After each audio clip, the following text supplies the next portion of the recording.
Hello साथियों, मैं अमरदीप कादियान। नमस्ते, प्रणाम, सलाम वालेकुम, सत श्री अकाल, जय मसीह की, राम राम जी, जय माता की, जय हिंद, जय भारत, जय ससुराल वालों की।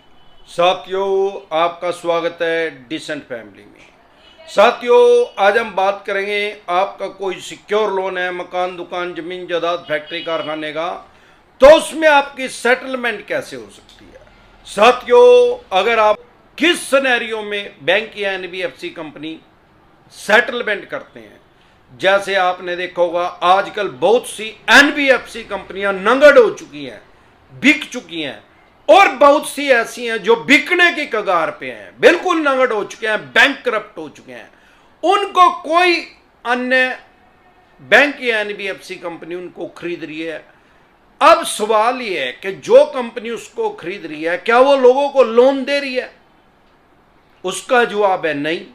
तो उसने वो मरे हुए पैसे खरीदे क्यों हैं भाई? जो कोई कंपनी बैंक करप्ट हो गई है, नंगड़ हो गई है, तो स्वाभाविक बात है कि उसका पैसा मर गया होगा मार्केट में, या मरने की कगार पे होगा, एनपीए में जा चुका होगा, या उसको 1-2 साल हो गए होगा। ये क्या है? ये एक किस्म के कबाड़ी हैं, बड़े लेवल के स्क्रैप के डीलर हैं। दुनिया का एक नियम है, दुनिया के किसी भी कोने में जब किसी एक आदमी का कोई लॉस होगा, घाटा होगा, तो किसी दूसरे आदमी का फायदा जरूर होगा। भले ही अमरदीप का ध्यान जब हरिद्वार जाएगा तो वहां पंडों का फायदा हो जाएगा। वो तो इंतजार कर रहे हैं उसका, भाई कद कोई गाहक आ जाए। उसको कोई फर्क नहीं पड़ रहा है कि कौन मर रहा है कौन जी रहा है, उसके तो क्लाइंट है। उसके क्लाइंट पंडे बनेंगे कब? हरिद्वार वाले के। अरे जब यहां से हरिद्वार जाएंगे जब ही तो बनेंगे, ऐसे कौन उनको चवन्नी दे के आएगा? तो होता क्या है, ये उसको स्क्रैप के रेट में खरीद रहे हैं, कबाड़ी के रेट में, लगभग 25% में उस लोन को खरीद रहे हैं। और आपको साइकोलॉजिकल प्रेशर में लेने के लिए, क्योंकि आपने मान लो 1 करोड़ रुपए उनसे लिया उस एनबीएफसी कंपनी से, और आपने वो भरा नहीं, ब्याज प्लंटी जुर्माना लगा के आपको बता रहे हैं 2.25 करोड़ रुपए। हालांकि असल बात यह है कि अपने 25% में जो पैसा है जो इन्होंने इन्वेस्ट किया उसको ये 50 पैसा करना चाहते हैं, क्योंकि इनका तो 100% ब्याज लग गए यार। वो घाटा किसका हुआ भाई? 100 रुपए की चीज अगर 50 रुपए में इन्होंने बेच दी, इन्होंने तो ले ही 25 रुपए में है। वो 50 रुपए उस कंपनी का घाटा हुआ जिसने आपको लोन दिया था। इस सिनेरियो में 100% सेटलमेंट होती है। डरे घबराए नहीं, अपने राइट्स और अधिकार जाने। ये आपको साइकोलॉजिकल प्रेशर में ले रहे हैं, साइकोलॉजिकल प्रेशर में ना आए।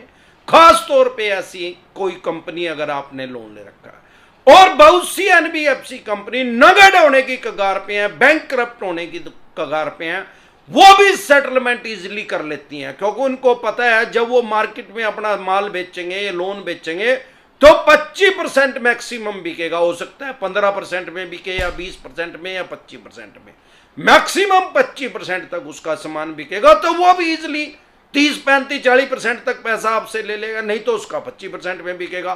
और ये पता नहीं बिकेगा कब। या कोई भी बैंक या एनबीएफसी कंपनी जिससे आपका लोन चल रहा है वो नंगड़ नहीं हो रही, बैंक करप्ट नहीं हो रही, चल रही है, तो फिर किस सिनेरियो में आपकी सेटलमेंट हो सकती है?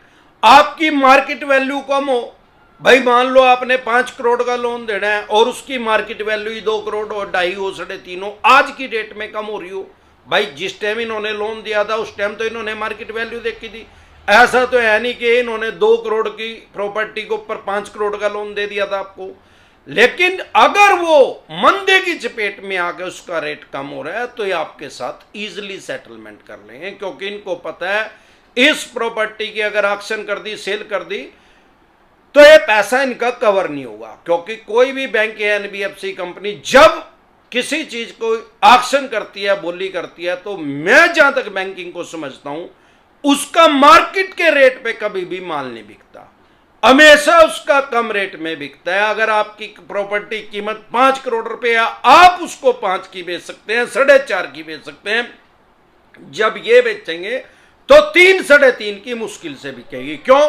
क्योंकि आम आदमी बैंक और एनबीएफसी कंपनी की ऑक्शन के चक्कर में नहीं पड़ता, उसको कानूनी पचड़े में नहीं वो फंसना चाहता। वो तो ये सोचेगा यार 5 करोड़ ही दे दूंगा, पूरे पैसे दे के बढ़िया सामान ले लूंगा, किसी का रोड़ा रब्ता ना हो। तो इस सिनेरियो में भी आपकी सेटलमेंट हो सकती है, या कोई भी बैंक या एनबीएफसी कंपनी आपकी प्रॉपर्टी की कीमत 5 करोड़ है, उसने आपसे कब्जा ले लिया है, ऑक्शन कर रही है, उसकी 2 करोड़ में कर रही है, उस आपने 2.5 करोड़ देने हैं मान लो, और वो 2.5 में ही कर रही है, तो आप उसके पास एक नोटिस भेज सकते हैं कि भैया मेरी लोकेशन पे, जिस गांव में, तहसील में, कस्बे में, जहां पे भी मेरी मकान, दुकान, फैक्ट्री, कारखाना, फ्लैट है, उतने ही गज का, उतने ही स्क्वायर फुट का, उतना ही बड़ा फ्लैट उसी सोसाइटी में 2 आदमियों के एफिडेविट लेके आओ कि ये इतने में बेचने के लिए तैयार है, फिर तो मैं मार्केट वैल्यू मान लूंगा इसकी। अदरवाइज आप इनके खिलाफ कोर्ट में जा सकते हैं।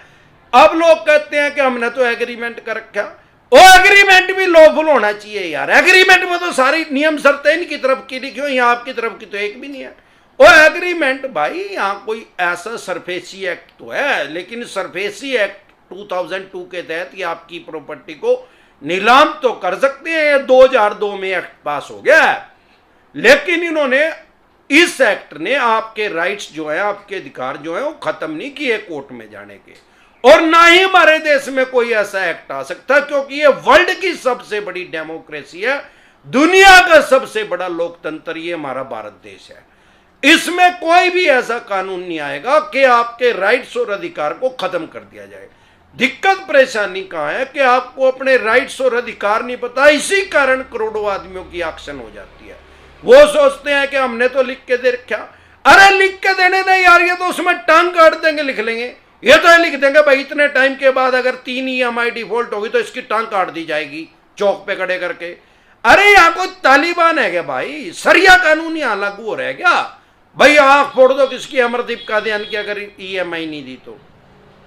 जब आप अपने राइट्स जानेंगे, अधिकार जानेंगे, तो आपका डर खत्म हो जाएगा।